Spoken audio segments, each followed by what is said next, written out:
नमस्कार मित्रों, आप सभी का आपके अपने चैनल एस्ट्रो फ्रेंड अंशु में स्वागत है। मैं Anshu Gupta, astrologer and vastu expert, आज आपको मंदिर के विषय में बताऊंगी। तो मित्रों, वीडियो को अंत तक ज़रूर देखें और जो लोग इस चैनल पे नए हैं वे चैनल को सब्सक्राइब ज़रूर कर लें। तो मित्रों, क्या आपको ऐसा लगता है कि आपका पूजा में मन नहीं लगता है, या पूजा आप करते हैं तो आप कंसंट्रेट नहीं कर पाते हैं, आप ज़्यादा देर बैठ नहीं पाते हैं, या आप पूजा बहुत करते हैं पर उसका आपको रिजल्ट नहीं मिल पाता है, आपके घर में नकारात्मक ऊर्जा बहुत ज़्यादा रहती है, परिवार में आपस में लोगों में झगड़ा या पारिवारिक कलेश रहते हैं, तो आप ध्यान दें कि आपके घर में आपने मंदिर को स्थान किस दिशा में दिया है।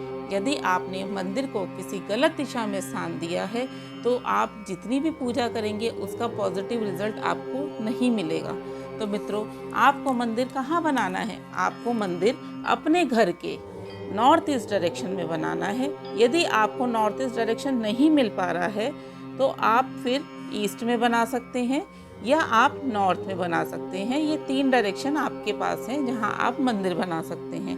अब आपने यहाँ ध्यान ये देना है कि आपके भगवान इधर होने चाहिए, और इन सब जितने भी आपके भगवान हैं सब में कम से कम 1 इंच की दूरी ज़रूर होनी चाहिए। आप पूजा करेंगे यहाँ बैठकर और आपका फेस इधर होना चाहिए, यानी कि ईस्ट में और नॉर्थ ईस्ट की तरफ आपका फेस होना चाहिए। यह आपको विशेषकर ध्यान रखना है।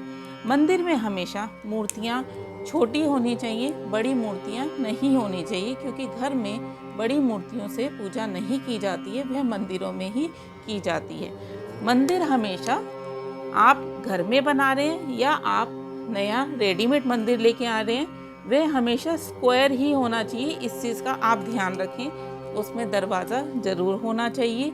कई बार क्या होता है, हम मंदिर डिज़ाइनर ले आते हैं जिसमें ऐसे करके मुमटियाँ होती हैं या कलश बना हुआ होता है, यानी कि इस तरीके से बने होते हैं। यह मंदिर अच्छे नहीं माने जाते। इस टाइप के मंदिर लगाने से घर में नकारात्मक ऊर्जा आती है, क्योंकि मंदिर एक बहुत ही सात्विक जगह है। आप अगर पुराने टाइम में जाकर देखेंगे तो मंदिर को घर में स्थान नहीं दिया गया था। गांव का या 10-20 घरों का एक मंदिर होता था, सब वहीं जाकर पूजा किया करते थे। आज के समय में हमने समय की कमी के हिसाब से सब मंदिर अपने घर में ही ले आए हैं, तो ये इस टाइप के मंदिर घर में नहीं होना चाहिए। इस चीज़ का विशेष तौर पे ध्यान रखें। मंदिर हमेशा मंदिर में एक जल का लोटा ज़रूर होना चाहिए। वह उसको आप हमेशा भर के रखें, और वह चांदी का हो तो सबसे अच्छा है। अगर चांदी का नहीं है तो आप तांबे का लोटा भी ले सकते हैं। मंदिर में आपने ध्यान रखना है कि जो आपका मंदिर जितना बड़ा है उसमें सेंटर में गणेश जी होने चाहिए, और लक्ष्मी माता कुबेर जी का स्थान नॉर्थ में होना चाहिए, क्योंकि ये धन के देवता हैं। इनको स्थान नॉर्थ में दीजिए। यहाँ रख के आप पूजा करेंगे तो घर में पॉजिटिव एनर्जी बहुत आएगी। जिस आसन पे आप बैठकर पूजा कर रहे हैं वह आसन लाल रंग का होना चाहिए। इसका विशेष तौर पे ध्यान रखें। और ये भी ध्यान रखें, ज़्यादातर क्या होता है कि हम 4-5 आसन मंदिर में रखते हैं, और जब कोई और भी पारिवारिक लोग हमारे पूजा में बैठते हैं तो पैर से आसन इधर उधर करते हैं। नहीं, आसन पे कभी पैर नहीं लगाना चाहिए। अगर आपको एक स्थान से दूसरे स्थान पर आसन रखना है तो हाथ से ही उठाकर रखिए। इस चीज़ का आप विशेष तौर पे ध्यान रखें। मंदिर कभी भी सीढ़ियों के नीचे नहीं होना चाहिए। मंदिर के ऊपर बीम नहीं होना चाहिए। मंदिर के बगल में बाथरूम नहीं होना चाहिए। इस चीज़ का ध्यान रखें। या मंदिर के ऊपर वाले फ्लोर पे मंदिर के ऊपर बाथरूम नहीं होना चाहिए। इस चीज़ का भी विशेष तौर पर ध्यान रखना चाहिए मंदिर के लिए। मंदिर के ऊपर आप ध्यान रखें, कोई कूड़ा नहीं होना चाहिए, यानी कि स्टोर रूम नहीं होना चाहिए। उससे क्या होता है, हमारे भगवान प्रेशर में रहते हैं, यानी कि उनके ऊपर एक नेगेटिव एनर्जी उस जगह पे फ्लो करती रहती है, जिससे कि जब हम पूजा करते हैं तो हमारा भी कंसंट्रेट नहीं हो पाता और हम अपनी बात भगवान तक नहीं पहुंचा पाते। मंदिर जिस जगह होना चाहिए वो जगह एकदम साफ़ सुथरी होनी चाहिए। मंदिर में हमेशा नमक का पोंछा लगना चाहिए। कपूर और लौंग जलानी चाहिए। अपने घर के अंदर आप लोबान, गूगल और कपूर मिला के दोनों वक्त जलाएं। उससे आपके घर और मंदिर की नकारात्मक ऊर्जा सारी खत्म हो जाएगी। मंदिर में कभी भी आसपास, यानी कि आप कॉलोनी के मंदिर में जाते हैं तो आप चप्पल बाहर उतार लेते हैं, पर अपने घर के मंदिर के बाहर चप्पल नहीं होनी चाहिए, कोई ख़राब सामान नहीं होना चाहिए, कोई झूठे बर्तन नहीं होने चाहिए। इस चीज़ का आप ध्यान रखें। कभी भी बेडरूम में मंदिर नहीं बनाना चाहिए। बेडरूम में आप सिर्फ राधा कृष्ण जी की मूर्ति या फ़ोटो लगा सकते हैं। मंदिर में कभी भी भैरव बाबा, शनिदेव या नटराज की मूर्ति नहीं होनी चाहिए। नटराज की मूर्ति आप अपने व्यापार स्थान पर लगा सकते हैं। जिन लोगों का डांस का व्यापार है या वो भरतनाट्यम इस टाइप का कोई कोर्स कराते हैं या उनका प्रोफेशन है, वो लोग नटराज की मूर्ति लगाएं, उनके लिए ये शुभ मानी जाती है। मंदिर में कभी भी पितरों की फ़ोटो नहीं लगानी चाहिए। ज़्यादातर लोग क्या करते हैं, मंदिर में ही अपने पितरों की फ़ोटो रख देते हैं। नहीं, पितरों की फ़ोटो कभी भी मंदिर में नहीं लगानी चाहिए। पितरों की फ़ोटो साउथ में लगानी चाहिए। साउथ में पितरों की फ़ोटो लगाएं, उनके आगे भी सुबह शाम दिया जलाएं, एक लोटा जल भर के रखें। आप अपने घर के अंदर जल में हल्दी डालकर छींटा दें, इससे नकारात्मक ऊर्जा घर के बाहर जाती है, सकारात्मक ऊर्जा घर में प्रवेश करती है। सबसे पहले मुख्य द्वार पर हल्दी वाला जल छिड़के, उसके बाद आप अपने पूरे घर के अंदर छिड़के। ऐसा करेंगे तो आपके घर में पॉजिटिव एनर्जी फ्लो करने लगेगी। मंदिर में कभी भी ज़्यादातर 99% लोग क्या करते हैं, पूजा करने के बाद पूजा का सारा सामान यानी कि जो आप फूल माला चढ़ाते हैं या दिए में बत्ती जलाते हैं, एक स्थान पर इकट्ठा करते रहते हैं और जब वो बहुत सारा होता है तब उसको प्रवाह करने जाते हैं। नहीं, ऐसा नहीं करना है। जो भी ये सामान होता है उसको आपने मंदिर के अंदर इकट्ठे नहीं करना है। जो आप फूल माला चढ़ाते हैं भगवान को, फूल माला में कभी भी टूटी हुई पत्तियां भगवान को नहीं चढ़ाई जाती। भगवान को कभी भी फूलों की कली नहीं चढ़ाई जाती। सिर्फ कमल के फूल की कली हम भगवान को चढ़ा सकते हैं। तो ध्यान रखें, कभी भी कली भगवान को ना चढ़ाएं या टूटे हुए फूल भगवान को ना चढ़ाएं। तुलसी जी की मंजीरी हम चढ़ा सकते हैं, तुलसी के पत्ते हम भगवान को चढ़ा सकते हैं। तुलसी की मंजीरी चढ़ाना बहुत ही शुभ माना जाता है। आपको ध्यान रखना है कि तुलसी कभी भी मंगलवार, रविवार, पूर्णमासी, अमावस्या, द्वादशी या ग्रहण वाले दिन नहीं तोड़नी चाहिए। तुलसी एक ऐसा पवित्र पत्ता है जिसको हम धो के दोबारा यूज़ कर सकते हैं।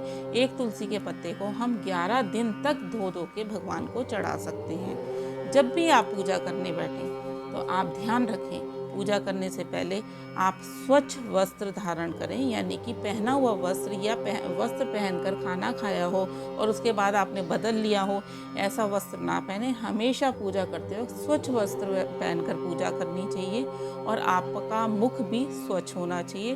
और पूजा करने के बाद आप प्रसाद जरूर लें, तो मंदिर में प्रसाद जरूर रखें, चाहे आप थोड़ी सी मिश्री रखें, आपको मुंह मीठा ज़रूर करना है। इस नियम को बनाइए। ऐसा करेंगे तो आपकी भगवान जल्द सुनेंगे, आपकी मनोकामना पूरी होगी, आपके घर में नेगेटिव एनर्जी आपके घर से बाहर निकल जाएगी, पॉजिटिव एनर्जी का बहुत ज़्यादा फ्लो होगा और आपके घर का नॉर्थ ईस्ट डायरेक्शन जब एक्टिव हो जाता है तो आपके घर में पढ़ने वाले बच्चों का भी ध्यान पूजा में लगता है, पढ़ने में लगता है। पढ़ने वाले बच्चे भी इसी डायरेक्शन में बैठ के पढ़ाई करें, यानी कि नॉर्थ ईस्ट और ईस्ट में। यहाँ उनका स्टडी टेबल डाल दीजिए या यहाँ डाल दीजिए, यहाँ बैठ के वो पढ़ेंगे तो उनका मन पढ़ाई में लगेगा, जो वो पढ़ेंगे वो उन्हें याद रहेगा। तो मित्रों, आपको ध्यान रखना है कि आप जब भी पूजा करते हैं तो आप घंटी तो बजाते ही हैं पूजा में, वो घंटी आपको अपने घर के चारों कोनों में भी बजानी है। जब आप चारों कोनों में घंटी बजाएंगे तो आपके घर में उस घंटी की ध्वनि से पॉजिटिव एनर्जी उत्पन्न होगी और चारों कॉर्नर और 8 डायरेक्शन के सारी नेगेटिव एनर्जी वहाँ से ख़त्म हो जाएगी। आपके घर का एक माहौल सकारात्मक और शुद्ध हो जाएगा। यदि आपके घर में शंख है तो शंख ज़रूर बजाएं, और यदि आपके घर में शंख नहीं है तो शंख ज़रूर लेकर आएं। शंख के अंदर जल भर के शंख बजाएं। शंख की ध्वनि से भी सारा घर पवित्र हो जाता है, नेगेटिव एनर्जी बाहर जाती है, पॉजिटिव एनर्जी का फ्लो होता है।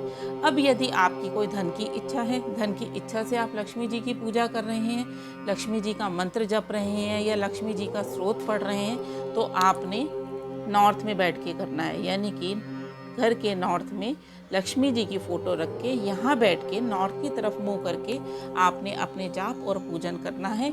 आप कुबेर देव की पूजा कर रहे हैं तो भी इसी डायरेक्शन में करेंगे। जब दिवाली आती है तो दिवाली का पूजन भी आपने यहीं बैठकर करना है। यह लक्ष्मी का स्थान है, कुबेर का स्थान है, तो आपने ध्यान रखना है कि ये स्थान हमेशा यहाँ पे इस कॉर्नर पे लक्ष्मी जी होनी चाहिए, कुबेर जी होने चाहिए। ऐसा करेंगे तो आपके घर में धन की वर्षा होगी। और जल भर के लोटा ज़रूर रखें। तो मित्रों, आपने जब भी पूजा करनी है तो सबसे पहले सूर्य को जल देना है। ये आपने नियम बनाना है। आप सबसे पहले सूर्य को जल देंगे, उसके बाद आप गणेश जी की पूजा करेंगे। गणेश जी की पूजा के बाद आप शिव जी की पूजा करेंगे और उसके बाद माँ अम्बे की पूजा करेंगे। ये एक पूजा का नियम होता है करने का। और कुछ लोग मैंने देखा है अपने घर में शिवलिंग भी रखते हैं। वैसे तो घर में शिवलिंग नहीं रखना चाहिए, शिवलिंग हमेशा मंदिर में ही होना चाहिए, पर कुछ लोग शिवलिंग रखते हैं। तो शिवलिंग अपने घर में अकेले कभी मत रखिए, हमेशा शिव परिवार के साथ शिवलिंग रखिए। और शिवलिंग कभी भी अंगूठे के लंबाई से बड़ा नहीं होना चाहिए, यानी कि छोटा शिवलिंग आप घर में रख सकते हैं। और नियमित फिर उन्हें पंचामृत का स्नान कराइए, पंचामृत का भोग लगाइए। जब आप पंचामृत चढ़ाते हैं तो पंचामृत चढ़ाने से पहले सबसे पहले आप गणेश जी को, फिर कार्तिकेय जी को, फिर नंदी महाराज को, फिर माता पार्वती को और एंड में आप शिव जी को चढ़ाइए। ये तरीका है शिव परिवार को जल चढ़ाने का। तो मित्रों, करके देखिए ये सारे उपाय, भगवान आपकी मनोकामना ज़रूर पूरी करेंगे। पढ़ने वाले बच्चों का मन पढ़ाई में लगेगा, आपके घर का माहौल एक सुखद और सकारात्मक माहौल रहेगा। तो ये थी जानकारी कि हमें पूजा कहाँ करनी चाहिए, मंदिर कहाँ बनाना चाहिए। और मेरी पूरी कोशिश रहती है मित्रों कि मैं आपको अच्छे से समझाऊं कि कोई चीज़ आपके मन में कोई डाउट ना रह जाए। अगर आप फिर भी कुछ जानना चाहते हैं तो आप कमेंट बॉक्स में लिखकर मेरे से पूछ सकते हैं। मेरा नंबर डिस्क्रिप्शन बॉक्स में है। तो मित्रों, वीडियो आपको पसंद आए तो वीडियो को लाइक करें, शेयर करें, कमेंट करें, चैनल को सब्सक्राइब करें, बेल आइकन प्रेस करें। जय माता दी।